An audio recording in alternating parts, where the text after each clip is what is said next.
Hello, apa khabar? Welcome to Virtually Peranakan Fest 2025, organized by Peranakan Sayang. It is our 6th year organizing this 2-day online festival with presentations to share and celebrate our Peranakan culture with presenters from around the region. My name is Baba Elvin Un, your festival organizer and host from Peranakan Sayang in Singapore. Thank you so much for joining us this evening. We would love to hear from you. Please say hello in the comments and do let us know where you are watching this live stream from. And do share your questions and opinions too, and your stories for this one. So, joining me for this program, I have my co host from Malacca. Please welcome Baba Cedric Khan. Hello, Ba. Hello, looking forward to the last bit for this evening. Story Yes. lah, a lot of stories. So Ada cerita kan?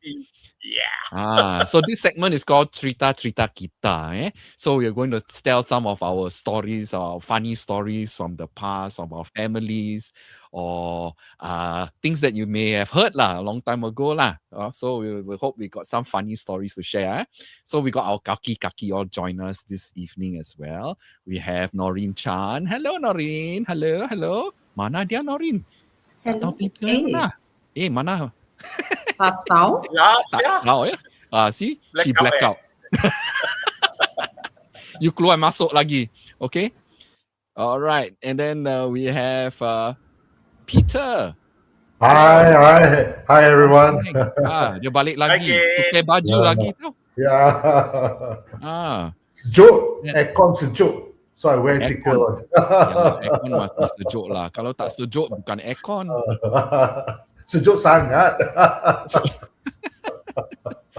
Okay, we'll see how we can also integrate people who would love to share your stories on this show. That means you come on screen with us. So I'm going to attempt to do this by sharing the link for you to click and then you can join in. So that if you have your mobile phone car or you have your laptop, you're watching this on your laptop, you can click and join in. Okay, so I'll be sharing it in the comments segment. Okay, so we hope we can do this, and I try to share the link. Then you all can see lah. Okay, so I think Noreen needs to check in and out. A little bit of a problem getting in, but maybe we start the segment. Maybe Cedric, you can share some funny stories that you have come across. Oh dear. I will tell you about my first Chota experience. Chota is the head combing ceremony.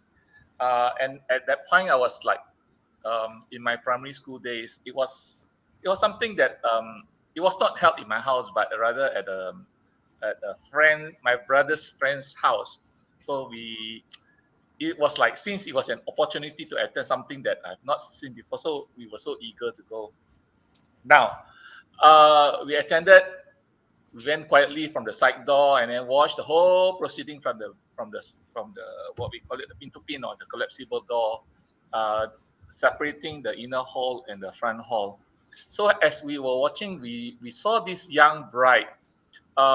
She was a bit meaty. Meaty, meaty. Politically correct, you say robust. meaty. A bit rounded, yeah. So yeah. I guess bulat lah. A bit rounded. So she somehow rather, I was also curious. I said, I knew that the family has got the wedding costume, but why she didn't put on the wedding costume? Later to find out that she couldn't fit in that formal wedding attire. Okay, that's fine. So she managed to put on the simpler version, the Hock Chew, and which looks like a kwa. And then she went through this whole Chotao ceremony. So as the whole serious matter went along, later and it was just about to end, and then when she stood up, her skirt fell. Oh, so it was like, oh my gosh, right in the middle of ceremony, in front of some guy, and like in front of all the BBs, and everybody, sort of thing. Oh no! So it wasn't tied properly. Unfortunately, it was not. And then Luckily, the Sangkik grabbed the skirt. Yeah, But those days, one thing good is that underneath there they wore that white pajamas. So there's no sort of show to see lah. Yeah, it's just that, oops, the skirt dropped, and after that bout of like surprise, shock, then everyone laughed. Oh no! All the BB, all those BB who sat along the side of the wall there, they were laughing like crazy, because it was so funny. And then like the bright blushers don't know what to do. The Sangkik like, oh no, we're having a situation here, trying to pull up the skirt and tie it up again. So a serious, a very prim and proper, a very kind of this ceremony suddenly became something hilarious, and then it becomes like the talk of the town. How this orang punya mulut pepok. So it was a funny thing lah. To me it was the first experience watching a serious ceremony going on, but then unfortunately it just went awry, and but okay lah. The bride was alright. Then she has children, and it was okay after that. But it was just the experience, when everybody's eyes looking at you, and that happened, right in the smack of your most important ceremony. So it was okay lah, funny. I mean, I feel so bad for her, but you couldn't just stop all the BBs from laughing, because it was like so unexpected, and who would expect the skirt to drop in the middle of the ceremony, Yeah. So yeah, This is during the wedding ceremony. Yeah. Do you think she's dialing in and listening to you now? No. That will be very sad. All the old folks passed away already. That's what I can tell you. But she's around, right? She's around. Okay. Literally,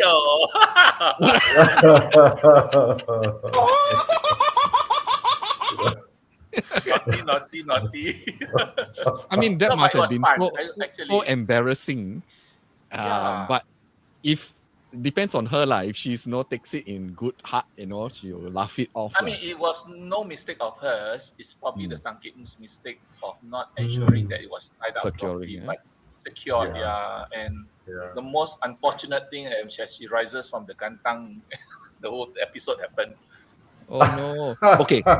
I think what all our viewers want to know is, what did people see? The white pajamas, that's all. Oh, okay, so it's okay. No show. That's why I said no show. No show. Yeah, I mean, but the whole thing is that you would expect the whole ceremony to be so done in order and executed smoothly, and you would least expect this kind of the curtain to fall down, that sort of thing. Yeah. Well, at least it is a very memorable wedding.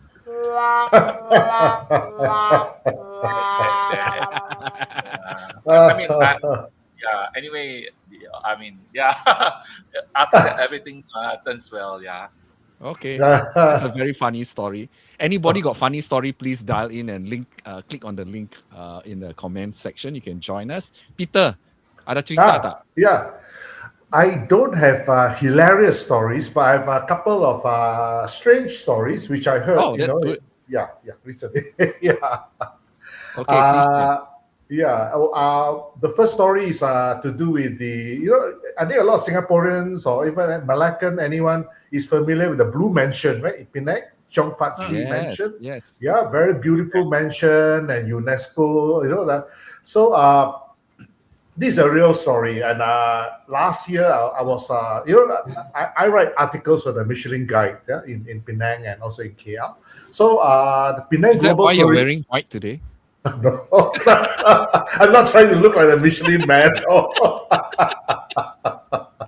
But last year, I was told to interview a very famous chef in Penang. You know, I won't say her name because she could be dialing in, she could be looking, but she's very famous. Anonymous. So I'm supposed to write an article on her. On behalf of the Penang Global Tourism actually commissioned the Michelin Guide to publish that, So I went to interview her, and of course interviewing her, and I'm thinking, well, since it's going to be a Penang Global Tourism thing, I should try and prompt her because she's supposed to tell me what are her favorite places in Penang, favorite kopitiam lah, favorite this, favorite that. So I thought, well, why don't I prompt her to see what she thinks of the Blue Mansion, She probably have had, So I asked her, I say, what do you think of the Blue Mansion? She said, oh, no, not Blue Mansion. I don't like it. I said, why? The Blue Mansion. I said, why? He said, because the Blue Mansions, once she was commissioned by the owner of the Blue Mansion to do a catering event there. So she went with her staff and all that. And then that day she babysit her grandson. So she brought the 5-year-old grandson along. So while she's preparing the work and all that, her grandson was running around inside the Blue Mansion. Run. After the grandson came and said, hey, mama, tell the grandma, say, there's this nice lady say she don't want me to go home. Can I stay with her? Don't go home. And he said, what lady? And the grandson pointed to one dark doorway, to the back of the house, the old kitchen. That lady there. So only the grandson can see. Only the grandson can see. And then, of course, she got the pride of her life. And then, no, I'm not going back to the Blue Mansion anymore. Wow. Situ banyak cerita lah, that place. Yeah. And Lillian just joined us. I saw Lillian. Hello, Lillian. Hi. So what, we are talking about ghost stories, is it? Yeah. Macam-macam story lah. Ghost story lah. Funny story lah. I know you're in Ipoh right now. You're not in Penang. How is Ipoh? Nice, sunny. Is sunny nice? I don't know. I'm here for Tango Festival. Tangle? No, not Tango lah. Argentine Tango. Okay, I thought you cannot tangle down Pantang there. Larang, I have this auntie. She used to tell me that because those days they live in the kampongs, and she says that there is this bunyan. That means like people or creatures or beings who live in the jungle, and they are spirit beings. And I mean, she told me with a straight face, and I'm looking at this auntie like, this is not you, Auntie Kim, to be fabricating stories or have wild imaginations. But she was saying that, in the evening, sometimes when she opened the kitchen window, she and her daughter will hear the bunyan. And before that, her mother and her would hear this bunyan. That means it's like a beautiful sound and a chorus that rises up from the jungles, and you just don't know where the people are. And she says these bunyans are very kind and nice, because when you have a kanduri, when you have you want to chia lang, chia to and all that, then you don't have enough plates, you can ask from them. And then you will walk along the jungle path. What? And you will find plates. Seriously? It's like a genie. Your wish comes true. Like, when I look at her, it's like, she's not the sort to be like dementia or something. I mean, like she's very alert and not given to these fantasies. And then she says after that, when she was a child, when they finish with their makan, their tia lang, tia to, then they will just put the plates where they found it and return it. So they wash the plates. Tentulah, Nyonya, good manners one. Where got return dirty plates? Oh, maybe some return dirty plates. Yeah, or some never even return the plates. Too. So she says, after a while, the bunyan no more already. They grew less and less. And then I said, so today, can you still find bunyan? She says, no. I think people didn't return the plates. But now that you say, maybe they returned plates that were not washed. And that really upset the bunyan. So they were never seen again. And I myself, I'm a Christian, and although I believe in spirit beings, like because we're Nonyas, right? It's okay, we're not judging. Between God and man, there is Toyol, there is Pontianas, there is ancestral spirits, there is Bernarda tree spirits, there is there's Toyol and Dodol and all that. And so I grew up in a time where my grandmother and mom was in this spirit world. They're very conscious of it. And so one day, there was one year that we all went to Kelantan or Terengganu for Peranakan, is it a festival or convention? And you remember this guy? I think all of us, we were put in this, or is it just Penang? We were put in this place as out in the forest. It's a new development, like you just go miles on dirt road, and then there is this opening, clearing, and then they built like houses and nothing else. There was no shops, nothing else around it, no towns around it. So one morning, early morning, I woke up and I walked to the riverside. And lo and behold, I heard the most beautiful chorus. It was very beautiful. It is so lovely. And I just thought to myself, no, these people should be asleep, our Penang contingent or delegates. And across the river is just like forest. So it's very strange. And I really can't believe it, but I actually heard the most beautiful sounds. Wow. Okay. So maybe that's the Bunyan telling me, see, we actually do exist. I Yeah. don't know. So Ellie is sharing with us, orang Bunyan, my Nyonya grandmother and mom had experiences with them when they lived in Kamunting near the jungles. Of course, that was Yes, long my ago. this auntie is in Perak area. Ellie, come online to tell us the story line. Just click on the link. Yeah, so that's very interesting. I mean, for me, this is the first time hearing what's orang Bunyan about. Never heard of it. Yeah, thanks for that story. Okay, so I think Noreen has a story to tell. Yeah. Okay. Chrita, you. This is a story from my grandmother that my grandmother told me about the time when her uncle wanted to shoot her auntie. Aye. Okay, so let me set the context. My great-grandfathers are actually brothers. So on my mother's side of the family, my great-grandfather is Chia Keng Tai. On my father's side of the family, my great-grandfather is Chia Keng Chin. And it just so happens their houses are separated only by a road. You could walk from one to the other. So my grandmother was at home sewing. That time she was in school. She was a teenager when suddenly her auntie comes rushing in. My mak payung, mak cok payung comes rushing in. And then she says, Elsie, semonit gua, hide me. Pepek lu mau tembak gua. Your uncle wants to shoot me.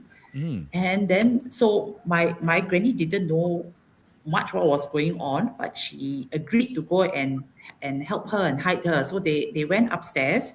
There was a sort of a cupboard that was put in a diagonal way against the corner. So there was a space behind it. And they got a chair and she went and climbed behind and she sort of hid there. Yeah. And then at the same, after a while, she was there. Nobody could see her. Then she said, Elsie, I need to go toilet. I need to pee. So my grandmother didn't know what to do. Just had to hand her the chamber pot. Yeah. As my grandmother calls it, the piece pot. I gave her the piece pot. He said, okay lah. You just go and hide there. So anyway, she went down and she wanted to sew, but she said she was wondering what was happening. Her hands were all shaking. And then her uncle appeared. Her grand-uncle appeared. And he was, true enough, he was carrying a rifle. The angkat senapang. Wow. Because in those days, they all went hunting. So they had rifles at home. And he came in and he said, ada nampak mak payung tak? And then my grandmother had to lie. And she said, tak. Then she said, Pepe, kenapa Pepe angkat senapang? Then he said, gua mau tembak burung lah. He wants to shoot birds, The kid, he said, ini burung, dia boleh jalan sini sana. These are the birds that walk here and there. And then, so he stomped around the house looking for her, but he didn't find her. And so he's still in a very bad temper. He went back home. Yeah. So my grandmother had to wait till her mother got home, tell her what was going on. Her mother went to find her husband. That means my grandmother's father, to come home from the office and go across and ask his elder brother to cool down. Then after that, we found out what happened.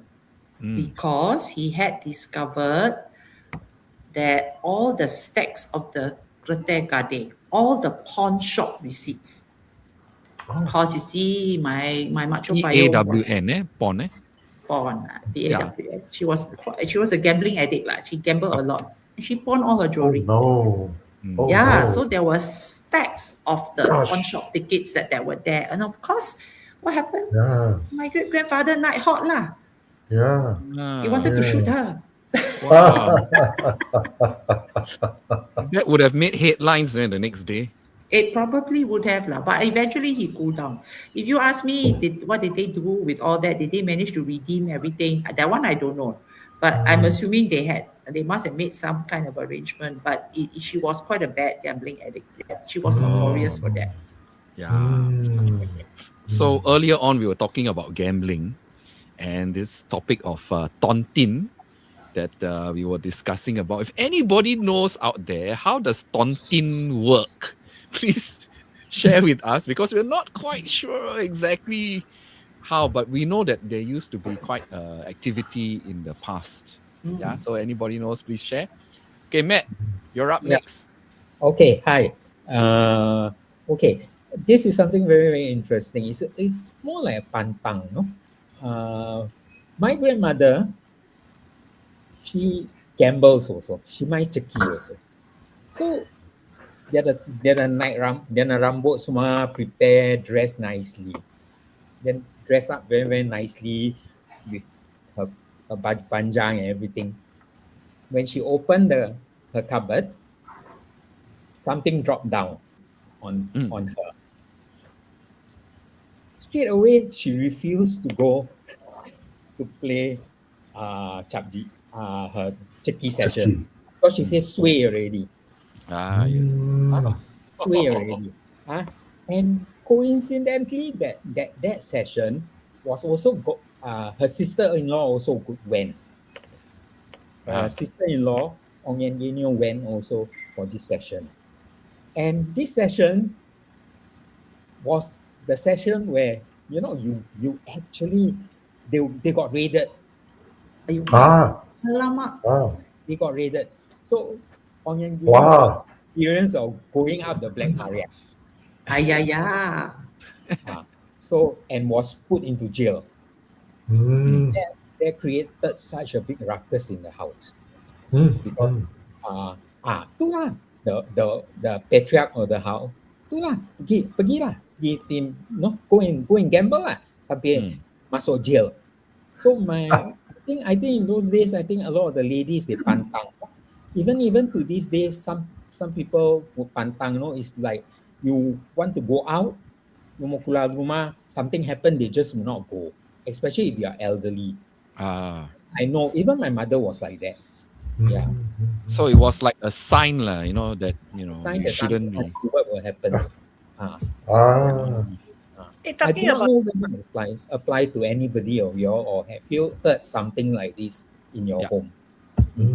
Yeah, Lilian? Talking about this pantang, Peter and I, we were at this Indonesian restaurant with GT Lai. And then it was his birthday, so he requested for tapai. And so happened the restaurant, they have tapai that day. And so they brought it up. And then Gigi said, hey, today your tapai no good, because that day I came, I think like last month or whatever, the tapai was good, no good that time. But today the tapai is good. And then the owner of the restaurant said, "Allah, I know lah. That guy lah, when he made the tapai, he didn't bathe."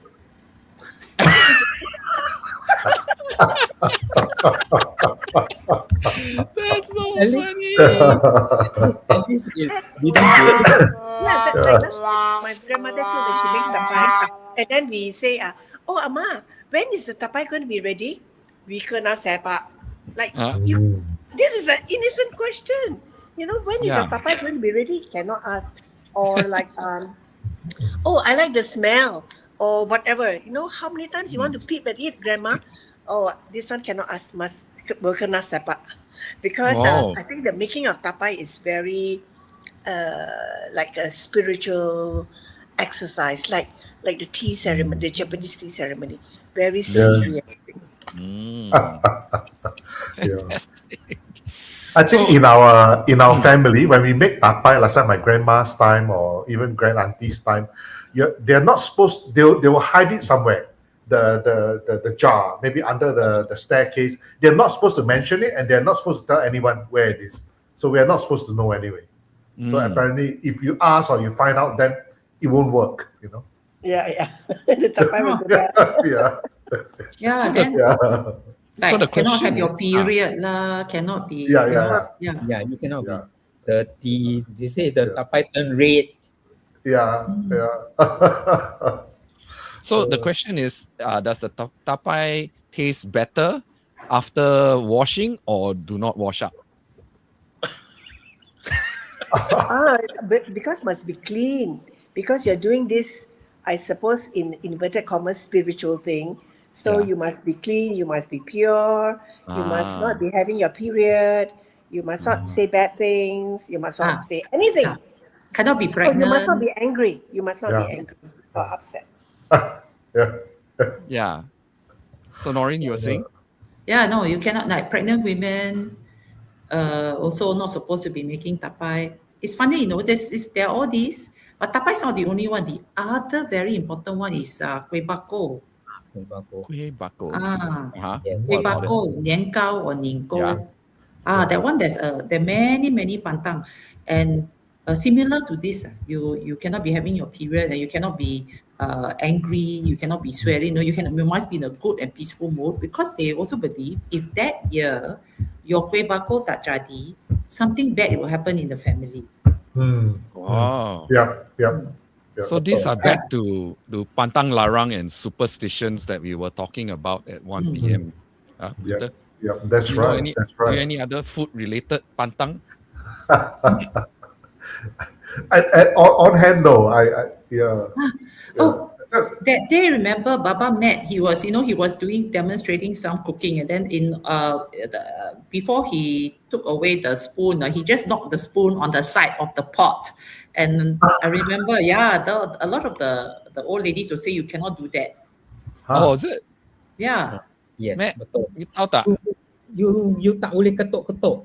You know, because they say you're chasing away the jerky Oh. of the food. Because food gives you nourishment, good luck. You know, so tak boleh ketuk. So you cannot hit the utensil. Yeah, you cannot take the ladle or your chancy, to ketuk on the pot. If you want to ketuk, you got to put your hand down there and then you ketuk like this. Oh. There are a lot of things. There are a lot of things related to food. Yeah. And that's why, when they make kueh, they will shoo everybody out of the kitchen. Because certain kuehs very, very finicky, tak boleh jadi. So a little word uttering, then they will say, it's because of that lah. Itu kueh tak boleh jadi. Especially kueh bako lah. There are families Kueh bako. Kueh bako lah. There are families that actually light a nyosua, onto the steamer. Yeah. So that to chase away any bad luck. Yeah. So Ellie says cannot whistle while we cook. I think it's the same as earlier on we were saying cannot sing when you're cooking, right? Yeah. Then Christopher? In Singapore, I think a lot of people now don't make kueh bako, but I think in Malaysia, a lot of y'all still make kueh bako. So I always like to ask them, y'all tak pantang eh? Yeah. I did make my own. I do make my own kueh bako. albeit the simpler way. No, those days you steam for like 14, 15 hours. I followed the shortcut method where I caramelize the sugar, and then you add water into the caramelized sugar, and then you pour it your rice batter, and then pour it into the container. And then I only steam it like use low fire for about 3 hours max, and you get so basically today it's challenging the idea that there's a lot of unknowns. All I think Can't really that hear you. you need He's to get- going Yeah, off. you just need to get your technique right. That's all. Ah, I the first time it failed because I used strong fire, but the second time when I used very low fire, oh, it turned out beautiful, very beautiful, and it was like 3-4 times I made for 3 to 4 years straight years. So it was pretty nice actually. The nyoswa, I remember my grandmother, she poked the nyoswa at the steamer is when we make kue bolu. Also kue bolu. Interesting. Kue bolu, you beat the kue bolu and then you put in the steamer, and judging by the length of the nyoswa, she would know when it's completely done. Itu Steam white nice, kueh. kembang everything. Itu Yeah, white kueh lah. hot kueh. The hot kueh, the yellow color one, not the white color hot kueh. The telur one. Yeah. So we use nyoswa for that. I think we have forgotten that yosua used to be used as timers. You know, Yes, even very much. the old salt baked chicken, the im kok kai, they would also put the yosua there, you know, and the yosua burned down, that's the timing. So they will tell you 1 joystick or 2 joystick. That was how much time that you needed to have. Yeah. yeah, the olden days timer. Ah. Wow. See? Interesting. So Christopher made a comment about making tea kueh. Has a lot of taboo from choosing the right day and time to ensure that the steaming comes out right. No one must ask when it will be ready. His grandmother told him that if it doesn't come out right, someone in the family will die. Jang, jang. Wow. Good drama leh. I heard of that. You heard of that? I heard of this. No. I just heard bad thing will happen, but people die. Well, that's really high stakes. Serious. So Beatrice say an old uncle refused to celebrate his birthday after 70. Must not remind the God of heaven that you are due up there. I heard of this also. I heard of this also. I heard So of after this. 70 cannot. Tak Don't boleh tempt tengok fate. tuas sejik. Don't tempt fate. Yeah, But don't 80 tempt already fate. people tuas ejit kan? I don't know, but there are some elderly people that believe in this. They believe in this and they tak mau celebrate. Yeah, or they don't mind to just have small with the family, but they won't have a big celebration because it's like it's almost like you are boasting. You're announcing that, hey, I'm right. Yeah, asking for Right. trouble. It's time for you to cut the thread. So Angel says, correct, those days my mom will warn me first, please don't say anything when she's baking. Or not tak jadi kan? All these superstitions lah. Is there something about like the pressure cooker cuts down time for mee kueh and bacang. Okay, sorry, Lillian. No, I was wondering if there's some pantang about being like 49, 59, 69. Is there any pantang about that? Like they're so afraid they cannot get to 70 or get to 60. Oh, it's just the year before, right? Like No, the they are- number 9. Don't know. No. Cedric, have you heard Ada of some? 49, all the nines. It's All the like nines are- all the nines, yeah. So that's why, and when your Chinese birth year, or rather your Chinese age is approaching the ones with time, you need to go to the temple to get so-called protection. You need to pokun. Yeah. Then why does automatically. it now when people die they've got to add 3 years? Yeah, it has to be even, right? Why is it when someone pass away, you've got to add 3 years and announce to people that it's 3 years more? It's Like more like if they pass your away, age. You see what happened is that in your mother's stomach is really consider 1 year 9 months lah, and then after that there's also intercalary years that you Yeah, need to Chinese add in. calendar. Chinese calendar there's 13 months you need to add back that Mm. So And I also heard the, that it has to be an even number. It should not be a no, odd not number. necessary. No? It can be any. It's just +3. +3. +3. So they will make up your Chinese age +3. So you when you look at the age, you must know how to deduct the number and to get the actual age. So from the lantern, you will actually know. So you'll tell you the year. I mean, how old is he in with the additional age, and how many generations already. That means if it's a grandfather or father or a great grandfather, it will all be stated on the lantern. Okay. Wow. Interesting information. More comments. As children, my sisters and I used to help make kuih kapit, kuih bangkit, tau kuih, and my mom would slave in the evenings making the Midanis layer cake before Chinese New Year. I'm not familiar. You guys know, Penang? The Medan layer cake is the lapis legit lah. I think in Singapore you have Indonesian layer cake. very Like the one juicy, it's very Bengawan juicy. Solo has. The layer, big layer cake. Yeah, Bengawan Solo. Okay. Oh, we've got a participant. Let's see who's here. Mana dia? We have Christopher from the Greece. He's the brave one that took up the challenge to join us. Hang on, Okay. He's the brave one. He's the brave one. Yeah. So I just wanted to share with you all a story about praying to ancestors. Okay. Yeah. So what happened is that I remember. I just wanted to share with you all a story about. Yeah, you got to click off your. Okay. Yeah. So what happened is that I remember. How do I? You mute your Facebook. Okay. Yeah. Sorry.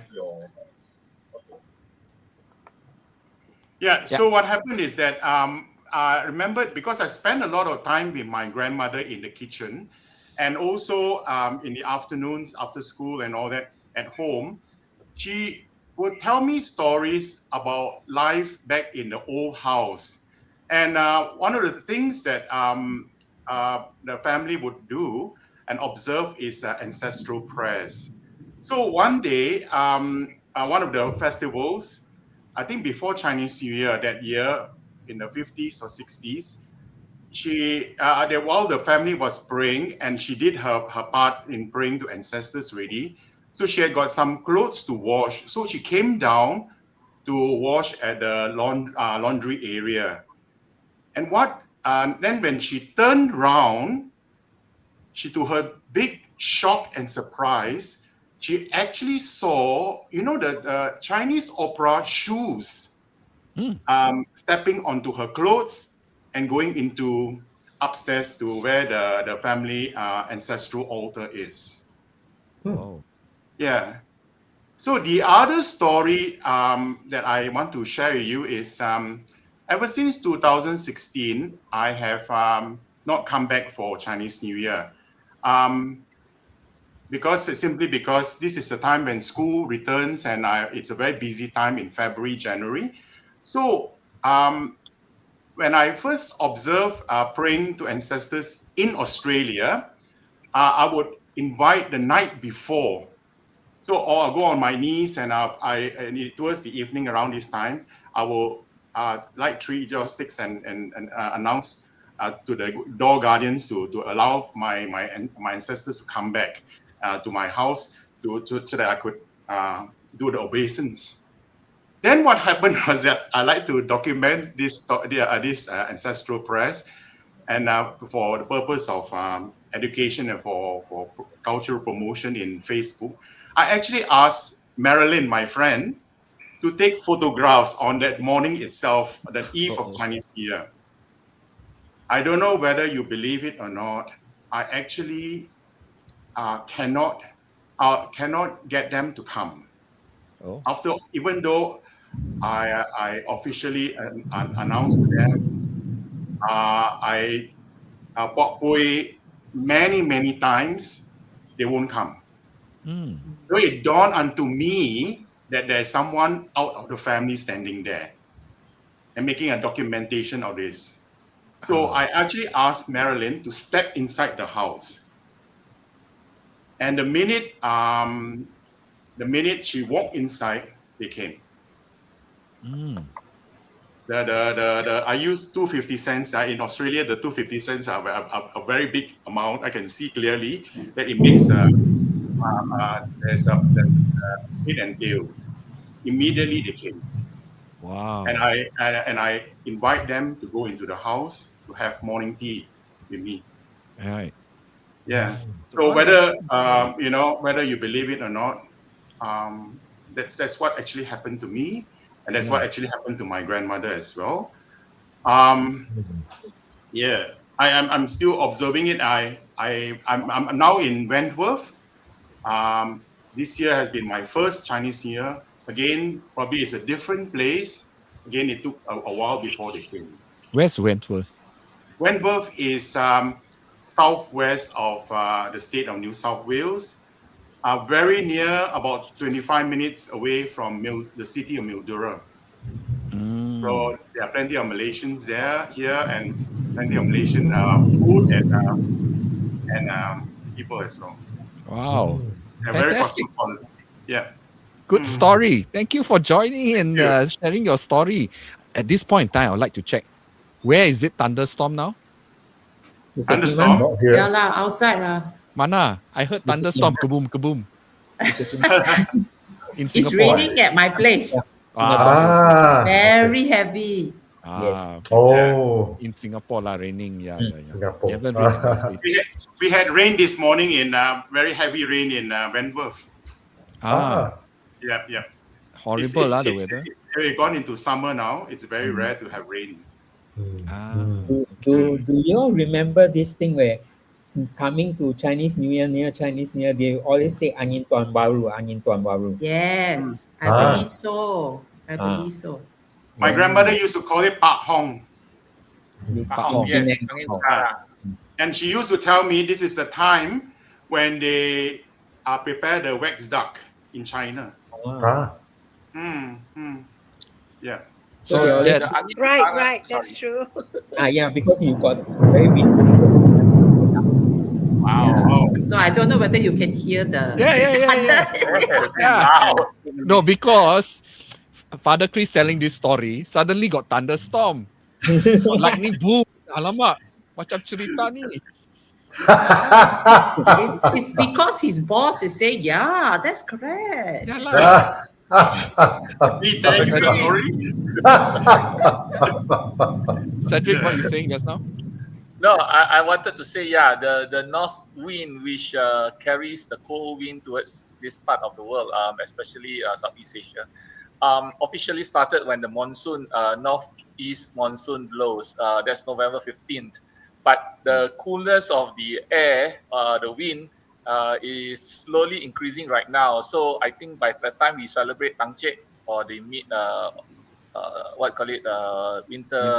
festival, it's going to be very, very cold. Yeah, it's going to be very, very cold. That's probably the coldest time of the year. So brace yourself, for this cold weather. Okay. We used to call it Chinese Christmas.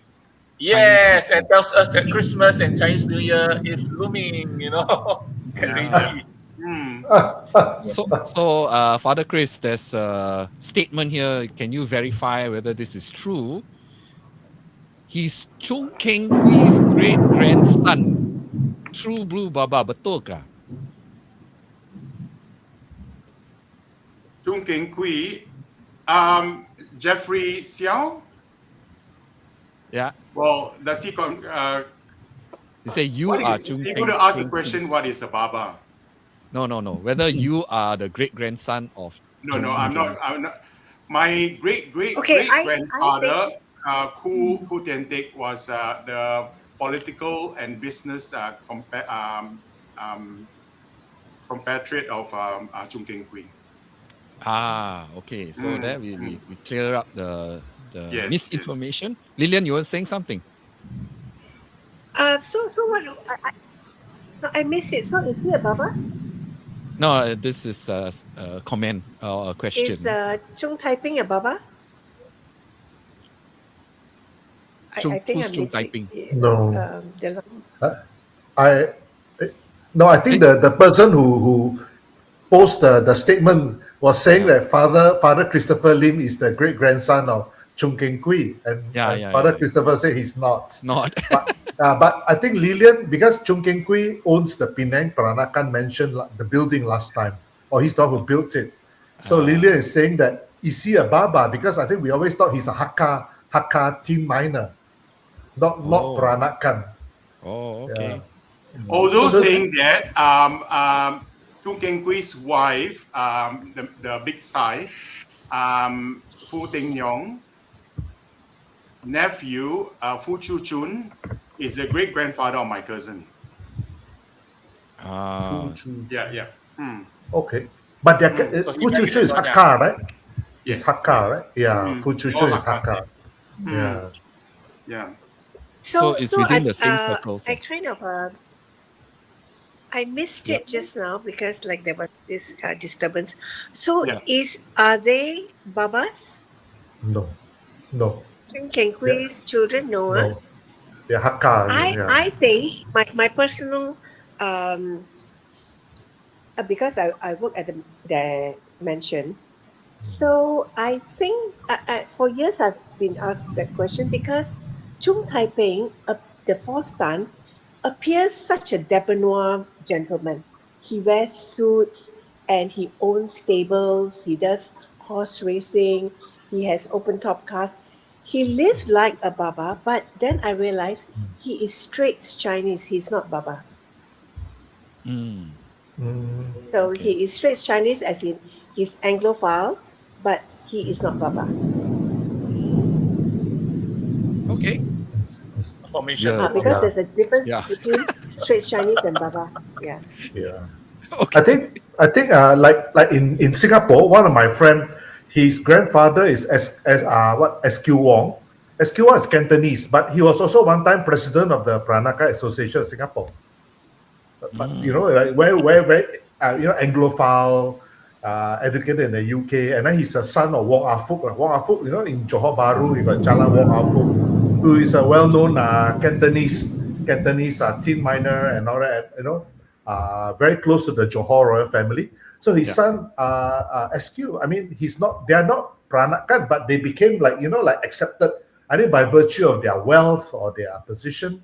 And he was Peranakan. And because of English, the language, and the schooling. So these are termed as straight Chinese, but they are not Baba Nyonya. Yeah, that's right. But they like my friends, they are the direct descendant. They can't speak any Malay, Yeah, and then they even you go bring them ayam baklak, they call it baklak. The chicken baklak. Yeah, and they speak Cantonese at home, But yet the grandfather is a president of TPAS, last time, Yeah, so there lies the issue about the definition of a Baba Nyonya or Peranakan. It may differ from location to location. Yeah.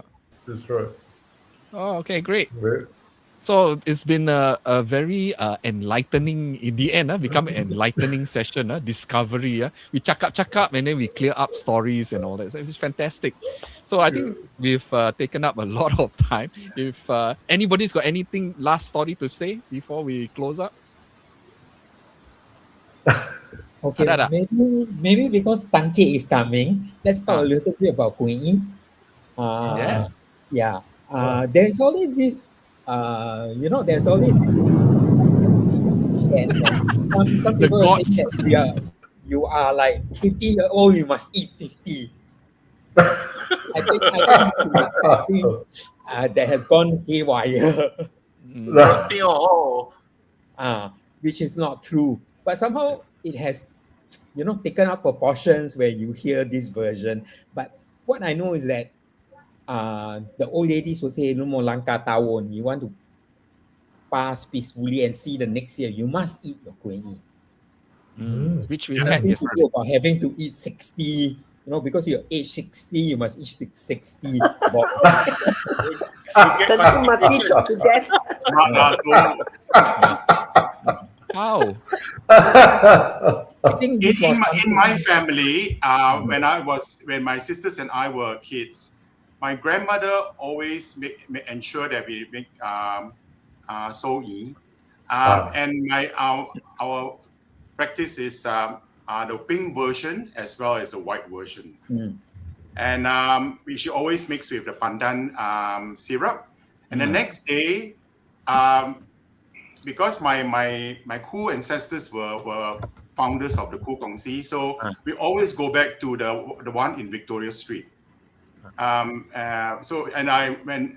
my grandmother always tells us, even because we are born Catholics, you see, you don't have to light the joss sticks, but you just bow to your ancestors. They are still your ancestors.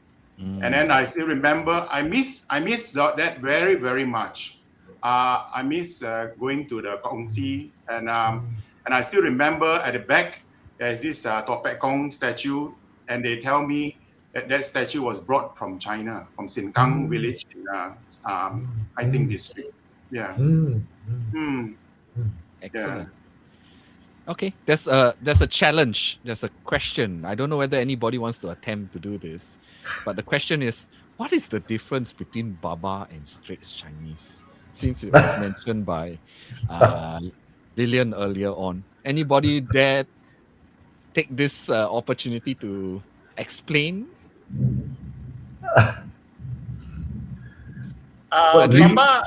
Baba, I would say, is probably a subset of Straits Chinese, because Straits Chinese can comprise of many dialect groups. But not all Babas are Straits Chinese, okay, but not all Straits Chinese are Babas. So you're talking about... This is true in the Straits settlement, so basically to say that we are probably Chinese who are more acculturated, and by lifestyle we tend to talk more that, I mean, we tend to differentiate ourselves from the mainstream dialect groups because of our local practices and everything. That's right. So that's why I'm saying we are probably a subset of the Straits Chinese, but not all Straits Chinese are Babas. Yeah, we are a subset. Yeah. So I mean, we know this. There's a difference between the different Peranakan or Baba Nyonya communities with the different states. So like in Penang and Malacca and Singapore, we're not exactly the same. There are differences among our different communities, but we celebrate our common things. That's why we are pretty close. Yeah. I Okay. think one thing about the... Sorry, Father Christopher, you go ahead. No, you carry on. Sorry. Yeah.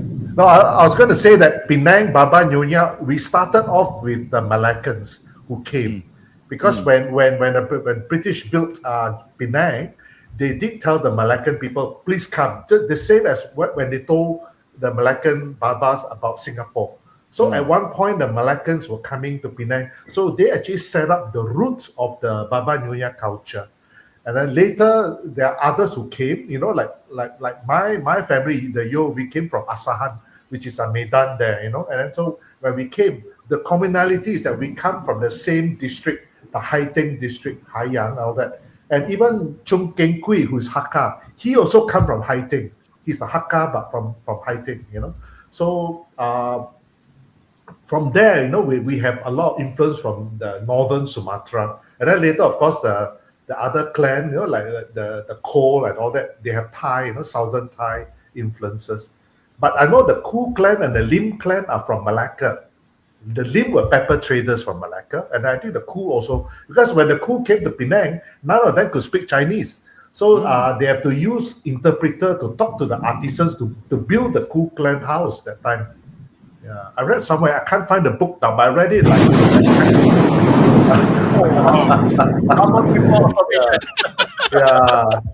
I think back in the 80s. From on high. Yeah, I think back in the 80s when I was in Australia, when I was in university, and I was reading about the Straits Chinese culture and all that, written by the British they did mention about how the original Ku Klansmen, they could get along very well with the Malays, because back in Malacca, they are very close to the Malays. So when they come, then they are very close to the Bendera Merah people, in Penang, because they can communicate with the Malays no problem, Yeah. That's right. I have a great grand uncle who is the head of the red flag party. What's his name? Said Alatas. Said Muhammad Alatas. That's my great grand uncle. He was in order to partner politically with the Kentik Tong. My great grand uncle gave away his daughter to Said Muhammad Alatas. Wow. Yeah. That's historical fact. Yeah. Yes. Okay, folks, I think it's time that we wrap up this session. We've been talking cakap-cakap cerita for about 1 hour already. We start only tak habis tau. So I think we'll end the session here. Thank you everybody for joining us. I'd like to thank Matt, Peter, Noreen, and Lilian Tong, and of course our special jump-in guest, Father Christopher. Thank you so much for joining. Thank you very much. And of course, my co-host Cedric. Kamsia, everybody, for joining us. I hope you enjoyed this very different session of Chrita Kita. So that's the end of day 1 of Virtually Peranakan Fest. I hope you had a great time. Do join us tomorrow where we go on another afternoon marathon from 1 o'clock onwards. All kinds of interesting topics as well. Okay, so we'll see you everybody. Let's say bye. Bye. Bye-bye. Bye-bye. Bye.